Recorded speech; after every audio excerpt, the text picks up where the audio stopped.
안녕하십니까. 젊은 시가입니다. 우리가 뉴스로 접하는 정경심의 2심 유죄 판결은 결코 쉽게 얻은 결과가 아닙니다. 눈에 보이지 않는 검사들의 노력 때문입니다. 물론 정진웅, 이성윤과 같은 검사들도 있습니다.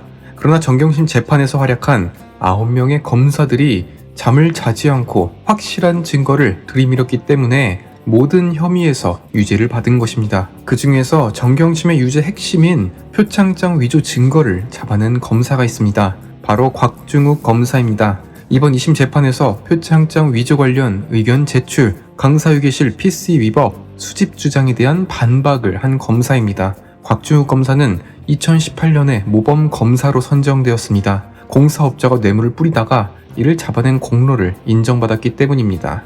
전기 공사업자 4명이 공사 예산을 추가로 배정받는 대가로 한국전력 임직원 9명에게 뇌물을 제공한 사실을 잡았습니다.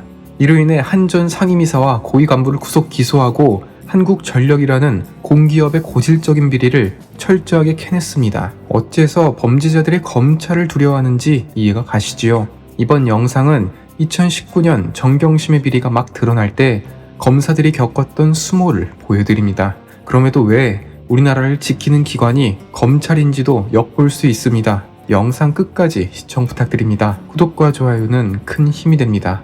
2019년 12월 정경심 동양대 교수의 재판이 열렸습니다. 검사들은 소리쳤고 재판장은 앉으라는 말을 반복합니다. 당시에 너무나 팽팽한 긴장감 때문에 현장에 있던 방청객들은 모두 얼어붙었다고 합니다. 심지어 재판장이 앉으라고 몇 번을 이야기했냐? 라고 말하자 검사는 한마디도 못하게 하시고 라고 소리쳤습니다. 검찰은 이날 재판에 총 9명의 검사를 투입했습니다. 서울중앙지검 반부패 수사부 고영곤 부장검사와 함께 외부에서 투입된 한문혁 서울남부지검 검사까지 법정에 자리를 했습니다. 검사가 무려 9명, 그것도 부장검사가 직접 법정에 나왔습니다. 이 말은 그만큼 검찰이 재판의 모든 인력과 시간을 쏟았다는 것입니다. 간혹 댓글에 보이는 윤석열 총장은 도대체 뭐 했냐는 분들은 이번 영상을 통해서 생각이 바뀌었으면 합니다. 검찰에 대항하여 정경심 측 변호인도 최고급 인력을 불렀습니다. 법무법인 다산 등 변호사 7명이 법정에 나옵니다. 검찰은 정경심 교수를 재판에 넘깁니다. 첫 번째가 표창장 위조건입니다. 검찰은 보다 완벽한 재판을 위해서 동양대 표창장 공소장 변경을 신청합니다. 어려운 표현인 것 같아 풀이하자면 검찰이 어떠한 혐의로 정경심은 죄가 있다고 공소장을 써서 제출하지 않습니까? 그런데 제출하고 나서 범행 일시와 장소를 조금 수정하고자 요청했습니다. 그러나 법원이 거절합니다. 이는 상당히 이례적인 일로 검찰과 법조계에서도 의아하게 봤습니다. 심지어 재판부는 재판이 지연되면 정경심의 보석을 검토하겠다며 정경심을 풀어주려는 모습도 비춥니다. 이에 열받은 검찰은 기존 표창장 건은 그대로 유지를 하고 추가로 기소를 합니다. 바로 사모펀드와 입시 비리건입니다. 어떻게 보면 재판부가 정경심을 일방적으로 지켜주려는 모습을 보이자 검찰이 더 세게 나간 것입니다. 그럼에도 재판부는 또 PPT 거부 사건을 벌입니다. 재판에 앞서서 검찰은 재판의 중립성이 지켜지지 않고 있다며 이의를 제기하고자 했습니다. 이를 PPT로 띄워서 설명할 예정이었습니다. 이에 재판 시작 전에 일찍 법정에 나와 컴퓨터를 점검하며 준비한 PPT 문서를 열어두었습니다. 그러나 송인건 부장판사는 검찰의 PPT 설명을 허락하지 않습니다. 당시 상황에 대화록이 있습니다. 이광석 부부장 검사가 송인건 부장판사에게 재판부의 중립성을 지켜달라 문제를 제기했습니다. 이에 송인건 판사는 재판부 입장에서도 검찰의 의견서를 보았고 재판부의 중립에 대해 다시 한번 되돌아보겠다고 말합니다. 그럼에도 검찰이 요청한 이의 제기를 묵살하고 재판을 진행합니다.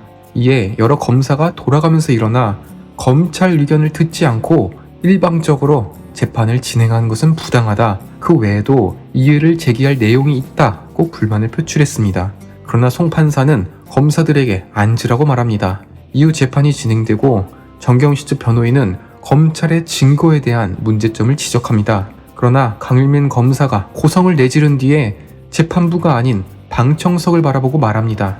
변호인의 의견은 들으면서 검찰은 단 한마디 못하게 하시고 왜 검찰은 PPT도 못 띄우게 하면서 변호인 측은 화상기까지 띄워 설명하게 합니까? 그리고 방청석에게 말합니다. 검찰은 PPT를 띄울 기회도 없어 제대로 말씀드릴 수 없지만 변호인의 의견은 명백히 허위입니다. 제가 지금 재판에 지장을 주려고 소란을 피우는 게 아닙니다. 얼마나 답답하고 불합리했으면 이렇게까지 말했을까요? 송 판사는 앉으라고 말합니다. 그러나 강일민 검사는 더 화가 납니다. 앉으세요? 공문서에 대한 이의 제기인데 재판부는 단 한마디도 듣지 않고 있습니다.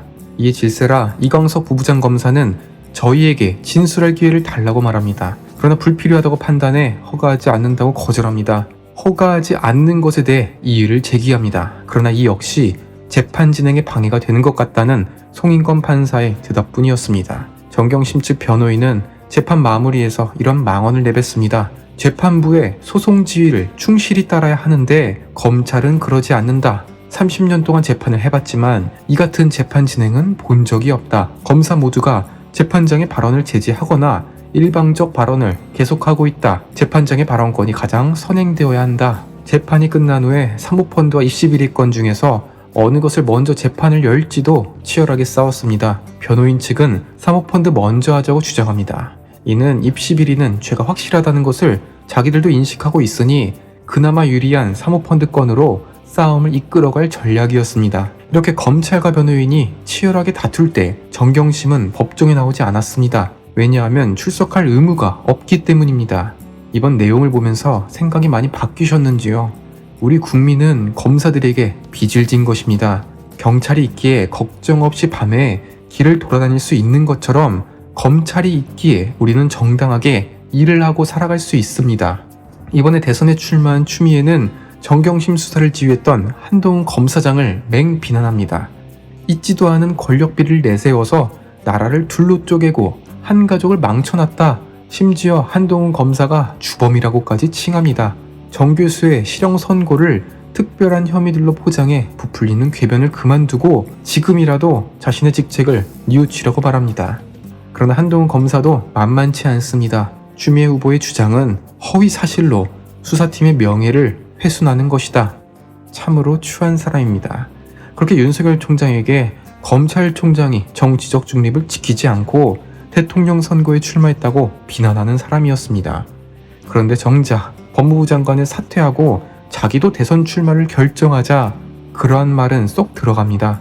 솔직히 몇 년 전만 하더라도 이렇게 조국이 무너질 줄 알았나요? 그러나 이번 판결을 통해서 확실해졌습니다. 추미애 후보도 정경심의 곁으로 갈 날이 얼마 남지 않았다는 것을요. 지금까지 시청해주셔서 감사합니다. 구독과 좋아요 한 번씩 부탁드립니다. 감사합니다.